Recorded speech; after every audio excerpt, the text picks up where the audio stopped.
Medyo malalayo ang magiging ride natin ngayon dahil ang destinasyon namin ay ang Labi River sa bayan ng Bungabon na nasa halos 180 kilometers din balikan.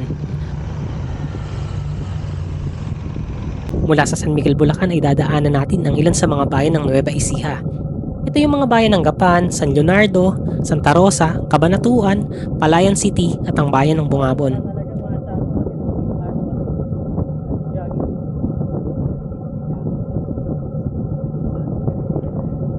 Maraming beses na rin ako nakapagbisikleta na ganito kalayo at ang iba ay mas mahaba pa ang distansya kaysa dito. Ilang taon na rin akong pumapadyak at ngayon ko lang ulit naranasan yung ganitong klase ng pakiramdam. Ang pakiramdam na parang pupulikatin. May ilaw ba kayo sa likod, Kuya Haji? Yung sa akin, may ilaw naman. 8 buwan, nung huling beses na pumadyak ako ng lagpas 100 kilometro. At sa mahigit kalahating taon, mga short rides lang talaga ang mga naipedal ko. Tapos napag-usapan ng grupo na lumayo naman daw kami kahit 100 kilometro. Hindi talaga ito yung nasa isip ko na matutuloy. Pero heto, kasama na ako sa padyak papuntang Bungabon.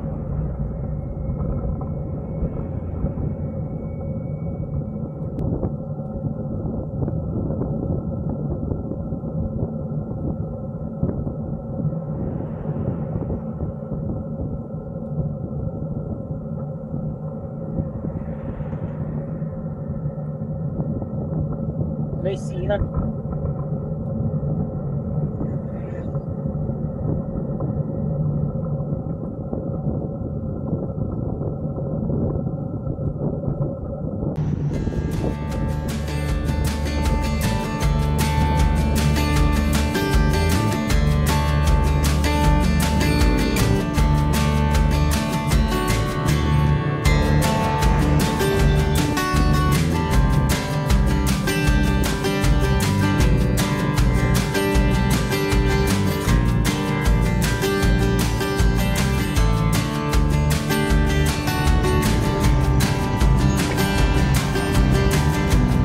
Daming sasakyan.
Nandito na tayo ngayon sa kanto na papasok sa Santa Rosa, Cabanatuan Bypass.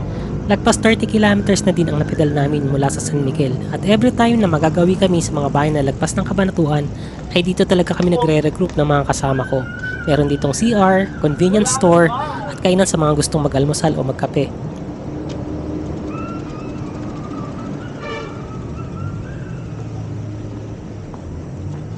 kilometers, Santa Rosa.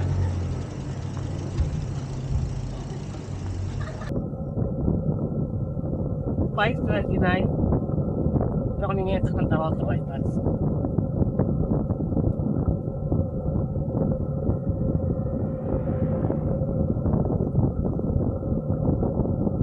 Ito na yung bypass road ng Santa Rosa to Cabanatuan at nasa 13 kilometers din ang haba ng kalsada na to. Okay lang na dumaan dito sa umaga pero yung pauwi mamaya ang challenge dito dahil siguradong aabutan namin yung tirik na sikat ng araw kaya good luck na lang din sa amin mamaya.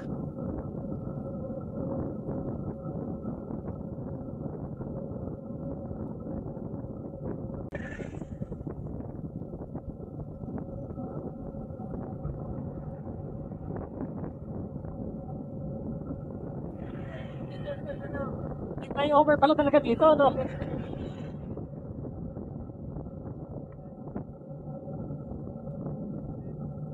Hindi mo sipahan na to.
Ngayong taon hindi pa ako nakakapag-100. Kasi first time ko lang ako nakakapag.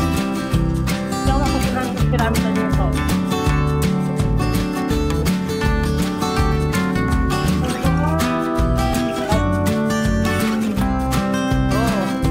Ako wala ako nakuha ng phone ko. Ngayon lang.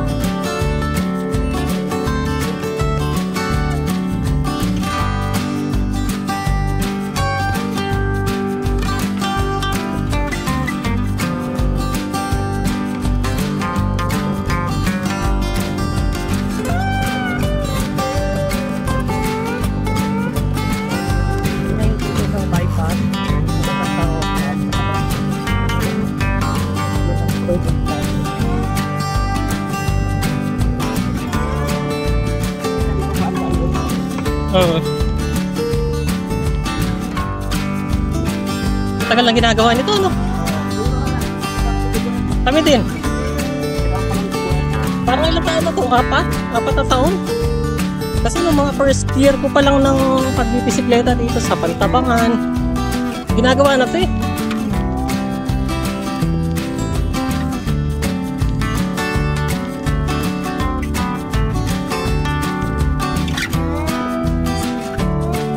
Mga 7, pagkakakas na tayo nakakainan, kumain na tayo.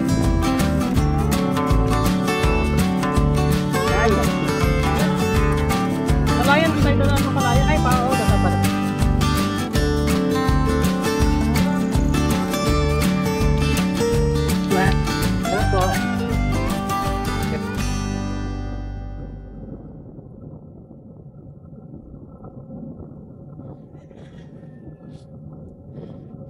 Just a few kilometers paglagpas ng bypass ay papasok na tayo ngayon sa Palayan City. Patag lang na kalsada ang dinaanan namin mula sa Gapan hanggang Cabanatuan. At dito sa Palayan City, mayroon na ditong ahon at lusong na kalsada. Stop is 54 kilometers kami. Papagkita kami ngayon sa Palayan City.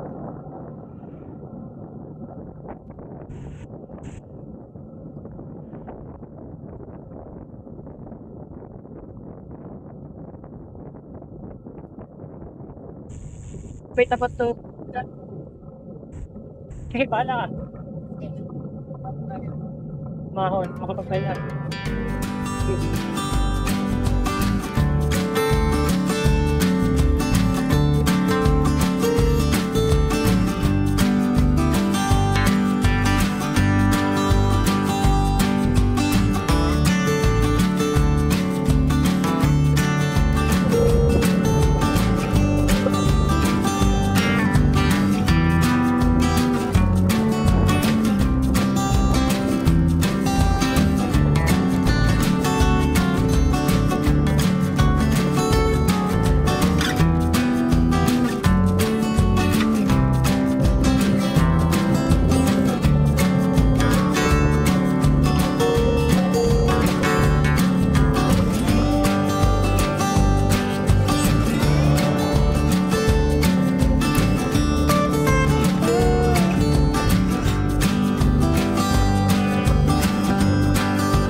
Maaga rin ang naging alis namin kanina, kaya dito na rin kami nakaramdam ng gutom.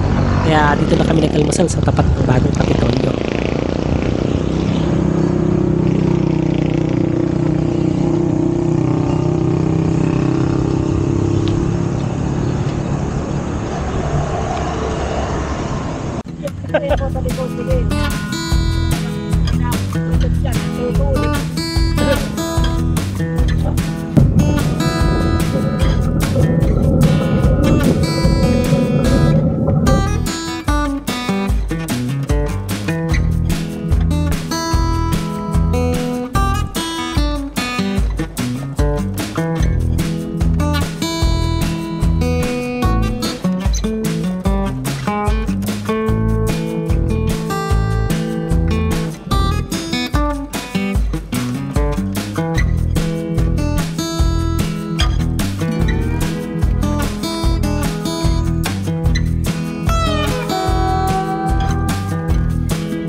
Paglagpas ng tulay papuntang Bungabon, patag ulit dito hanggang sa town proper.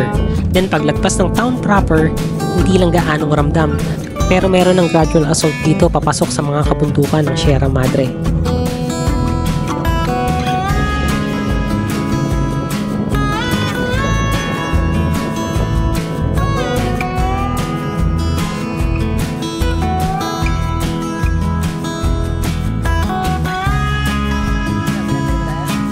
Kaya bahala.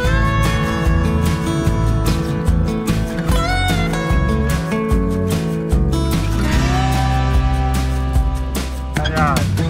Yan.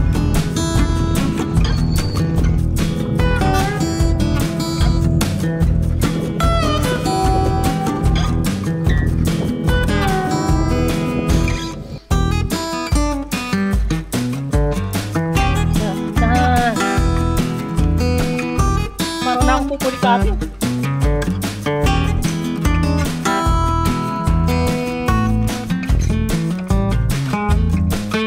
Hirap na walang long ride eh. Ito tayo eh. Mga nasa side mo lang.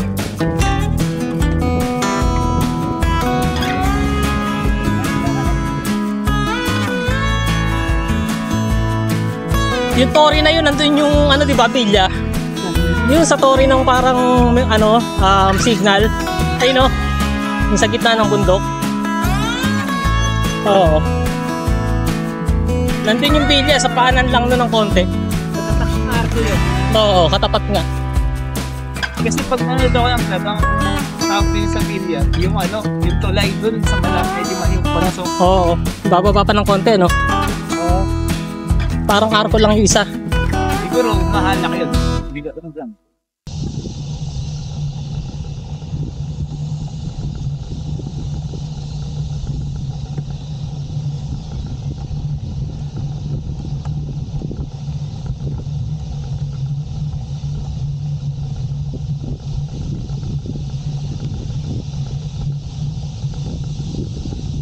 Ganda ng view.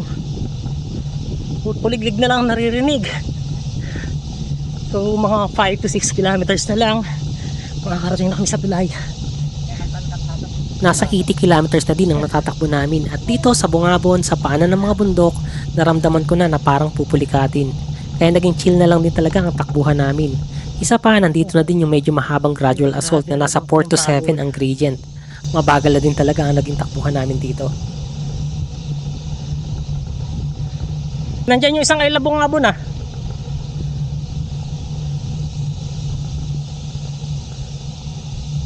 Ayun oh.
Una ka na, Joey. Una ka na. Wala na energy.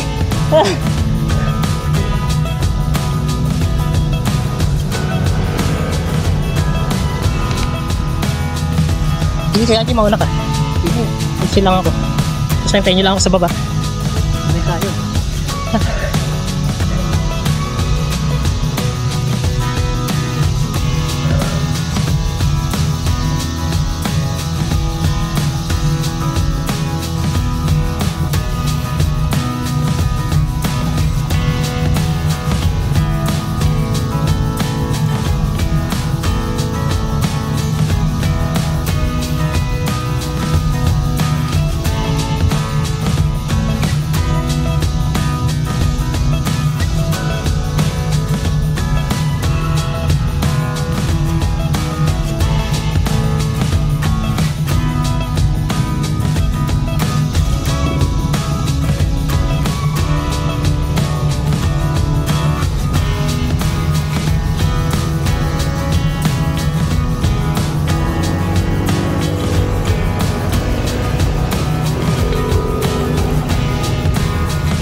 Morning. Morning! May mga edad na rin yun ah. Oh, konti na lang. 2 metro na lang. Oh.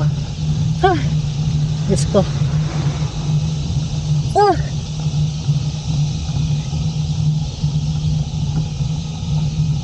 Ah. Grabe, ang hirap na walang practice. Uy, labi na. Labi na. Boundary na. Ano na lang yan?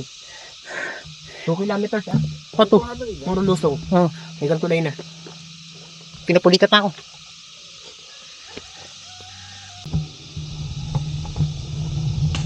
Uy, labig. Wala na sanang ahon. Pagod na ako. So, ito na yung Mount Labig.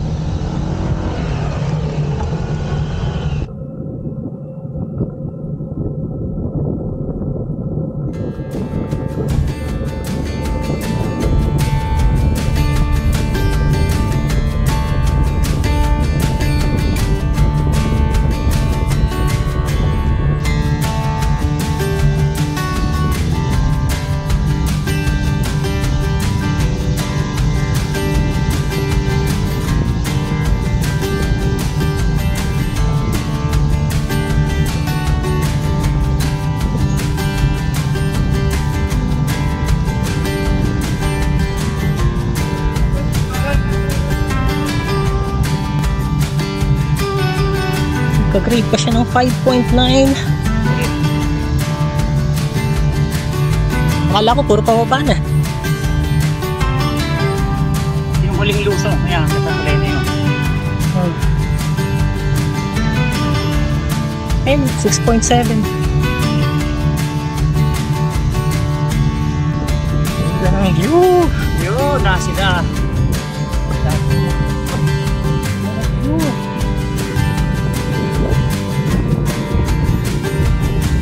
Kung malapit lang tayo dito dadalasan ko talaga dito.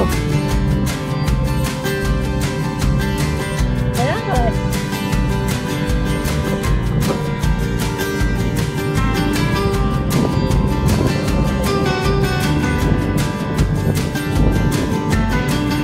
Talaga nga, kung ganun lang. Grabe, ganda ng view.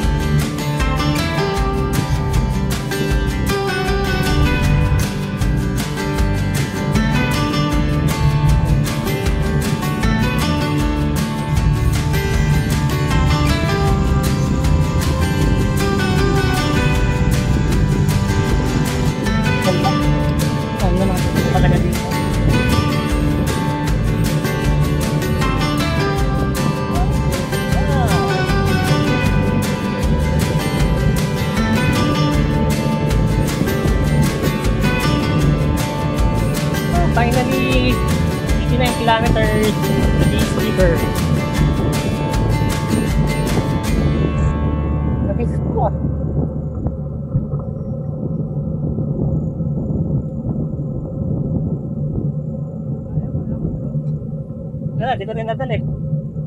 Oo nga, ano, nakalimutan ko. Nakakitala. Oo, ano, nakaka-tempt magkuha ng cottage. Oo, kahit yung mga cottage, no, ganda. Pwede pa naman, hindi naman tayo sa Dinggalan minsan. Morning. Tingin ka namin dito, Joy. Bakit ito ba? Oo, hintayin ka namin dito. Hindi nga, hintayin ka namin. Kami nga, tatawagin na talaga. Laki na po namin kaya. Nagpupunto din ba? Hindi, yung galing din na Santa Rosa, malayo din ang pinanggalingan yan. Noong unang punta ko dito, nakarating pa kami sa mismong arko ng Maria Aurora. Nasa 9 kilometers ang distansya nun mula dito sa tulay ng Labi. Pero kung akit ka dito sa arko, kailangan mo din talaga ng ensayo, lalo na kung medyo malayo ang panggagalingan mo. Dahil mula dito sa tulay, 9 kilometrong ahon yon. Sa mga nakakit na ng Mount Samat, halos pareho sila ng distansya at elevation gain. Mula sa tulay, may konting ahon pabalik sa signboard ng Barangay Labi. Mga halos 2 kilometers na banayad na ahon. At mula sa signboard, puro pababa na to hanggang makarating tayo sa town proper ng Bungabon.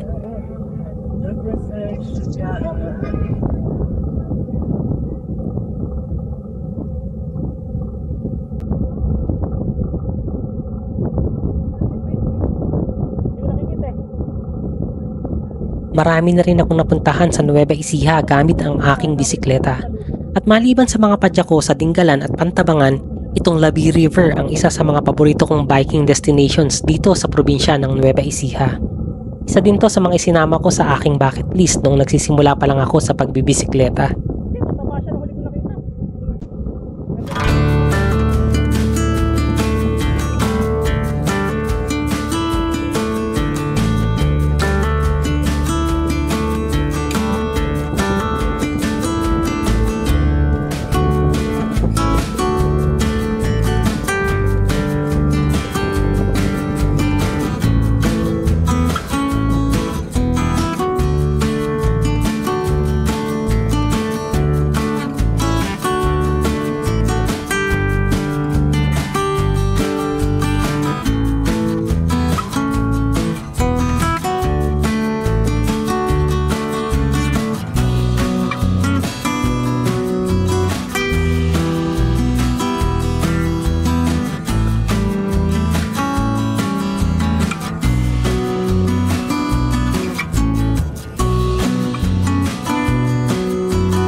Medyo malayo lang talaga na padyakan. Pero kung ang layunin mo ay mag-ensayo, makakita ng bago o magagandang tanawin, sulit na rin ang pagpunta dito.